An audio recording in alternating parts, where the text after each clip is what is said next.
Halo, kami dari kelompok 4 dari program studi Sains Data ITERA. Kami akan menjelaskan hasil dari praktikum kami yang sudah kami lakukan kemarin tentang eksplorasi data. Nah, sebelum kami menjelaskan, izinkan kami untuk memperkenalkan anggota kelompok kami.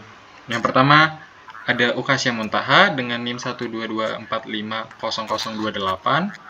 Yang kedua ada Salwa Farhanatu Saidah dengan NIM 122450055.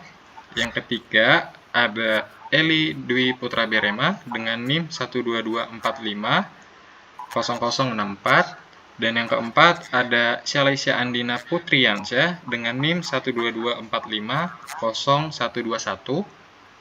Dan yang terakhir ada saya sendiri, Bastian Hesia Silaban dengan NIM 122450130. Baik, saya akan menjelaskan package yang akan digunakan di praktikum kali ini. Nah, di sini ada 3 package. Nah, package yang pertama ada Tidyverse. Tidyverse ini adalah kumpulan paket R yang dirancang untuk ilmu data. Nah, package ini mencakup paket untuk visualisasi data, untuk manipulasi data, dan untuk merapikan data. Tidyverse juga mempromosikan alur kerja yang konsisten dan efisien untuk analisis data. Selanjutnya ada package Data Explorer. Package ini memfasilitasi data exploratory di R.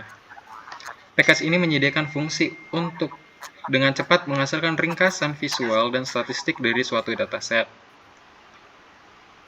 Dan package ini juga membantu pengguna untuk memahami distribusi variabel, mengidentifikasi nilai yang hilang, dan menjelajahi hubungan antar variabel. Terus yang terakhir ada package scheme. Package scheme ini adalah package yang merangkum dan mengeksplorasi data. Package ini menyediakan ringkasan yang ringkas dan informatif tentang variabel sehingga memudahkan kita untuk memahami struktur dan karakteristik dari suatu dataset.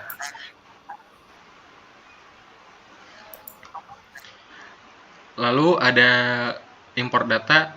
Nah, di sini kita menggunakan data house, dan untuk membaca dataset kita menggunakan read.csv agar data dari dataset kita secara terkhusus dari Excel bisa terbaca di aplikasi R. Gitu. Selanjutnya akan dijelaskan rekan saya.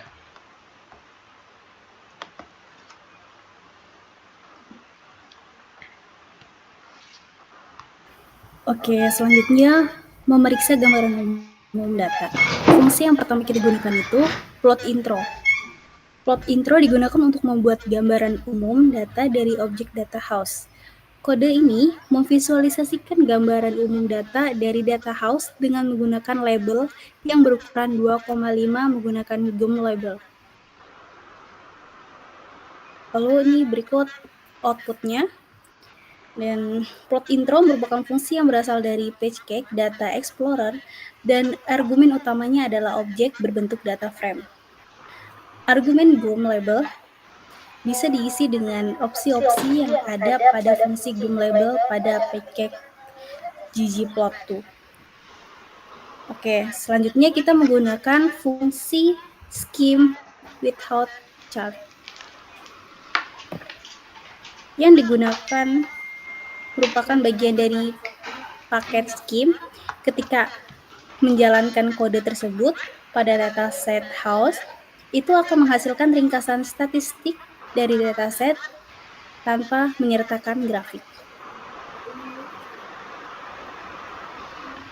Berdasarkan outputnya, kita tahu terdata beberapa kolom yang memiliki missing value. Namun, hanya 5 kolom saja yang mengalami banyak missing value, yaitu alive, player, please, Q, full QX, sama fans, dan missing feature.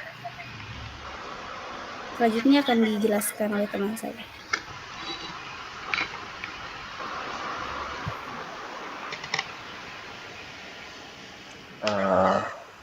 Oke, sekarang kita lanjut untuk ke missing value. Untuk missing value kita dapat menanganinya dengan dua cara, yaitu replace atau mengganti missing value dan menghapus missing value. Replace atau mengganti missing value biasa digunakan jika panjang kolom data di atas 500 dan menghapus baris missing value digunakan pada saat kolom di bawah 500. Nah, dalam R, penghapusan atau penggantian missing value dapat dilakukan dengan menggunakan kode NA.omit. Nah, dalam kasus ini, kode ini yang dilakukan adalah pertama-tama kita menghilangkan kolom ID. Lalu kita akan melakukan penggantian atau mereplace missing value dengan tiga fungsi utama, yaitu mutate, forecast, dan NA.omit. Nah, mutate ini dilakukan untuk mengubah nilai, forecast dilakukan untuk mengubah nilai missing value menjadi kategori eksklusif, yaitu unknown, atau di sini kita persingkat jadi UKN, dan NA.omit untuk menghapus baris-baris yang mengandung missing value-nya. Seperti yang dikatakan Salwa tadi, terdapat 5 missing value yang akan kita ganti, yaitu alley, fireplace, pool, fence, dan Mr. Feature. Nah, dan jika kita cek kembali menggunakan plot intro, presentasi missing value telah berubah menjadi 0% dan complete analysisnya menjadi 100%. Selanjutnya akan dilakukan ya.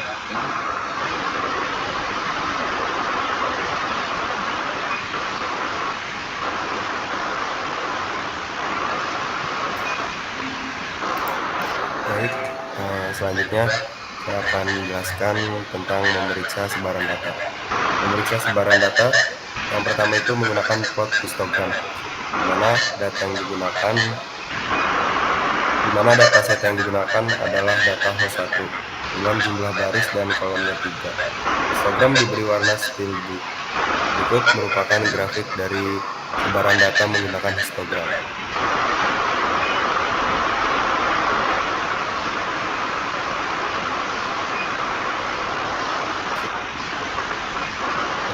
Setelah itu, memeriksa sebaran data juga bisa menggunakan bar plot. Berikut bar plot dari sebaran data dengan X sebagai frekuensi dan Y-nya sebagai value. Selanjutnya akan dijelaskan lagi oleh Salesa Andina.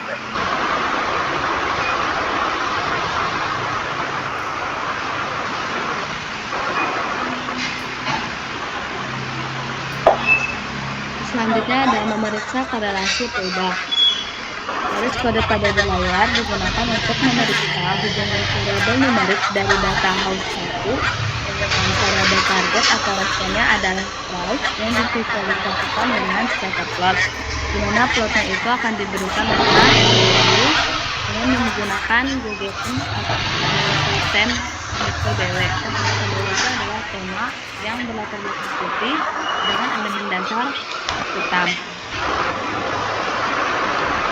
Nah, ini berikut plot hasil scatter plotnya, di mana titik-titik biru itu akan mewakili satu observasi dalam satu set. Untuk setiap korelasi peubah, jika membentuk diagonal yang turun, maka menunjukkan korelasi yang negatif. Sebaliknya, jika diagonalnya itu naik terus, maka menunjukkan korelasi yang positif. Namun, apabila titik-titik tersebut tidak beraturan atau akan menunjukkan tidak memiliki korelasi.